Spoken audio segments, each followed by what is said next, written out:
অৰ্থাৎ পৃথিবীৰ সৃষ্টিৰ পিছত যি দুজন মানুহ প্ৰথমতে আল্লাহ তাআলাই সৃষ্টি কৰেছিল আমি জানো আদম আৰু হাৱা আলাইহিস সালাম সেই দুইজন মানুহৰ পৰাই গোটেই বিশ্ব জগতৰ যিমান মানুহ আছে সেই মানুহৰ সৃষ্টি সেই হাৱা আলাইহিস সালাম অৰ্থাৎ আদি মানৱ পৃথিবীৰ ভিতৰত দ্বিতীয়জন ব্যক্তি অর্থাৎ প্রথম সৃষ্টি হয়েছে আদম আলাইহিস সালাম দ্বিতীয় সৃষ্টি হয়েছে আল্লাহ তাআলার হাৱা আলাইহিস সালাম হে হাৱা আলাইহিস সালামৰ কবৰ ইয়াতে আছে এটো জেদ্দাত অবস্থিত এই কবৰত আসলতে আমি প্ৰবেশ কৰিব নোৱাৰো সেইবিলাক মানুহক প্ৰবেশ কৰিবলৈ দিয়ে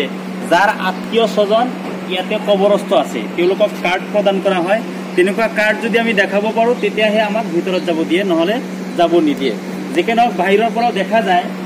যে এইবিলাক দেখা পাই আছে সেইবিলাকে কবৰ হয় গতিকে এইটো হৈছে সেই হাৱা আলাইহিস সালামৰ কবৰ সেই হাৱা আলাইহিস সালাম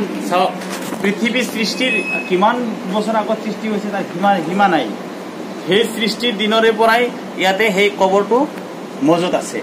গতিকে ইছলামৰ প্ৰত্যেক বস্তুৱে সুস্পষ্ট প্ৰমাণ দলিলৰ দ্বাৰা মজুত আছে যে হাৱাৰ সৃষ্টি হৈছিল আদম আলাইহিস সালামৰ সৃষ্টি হৈছিল তেওঁলোকৰ ক'ত লগ হল ক'ত দেখা হল এই দেখা হোৱা জায়গাখিনিক আৰাফা অৰ্থাৎ পৰিচয় আৰাফা শব্দৰ অৰ্থ হৈছে পৰিচয় নহয় আৰাফাৰ পাহাৰ বুলি আমি কওঁ য'ত হাজীসকলে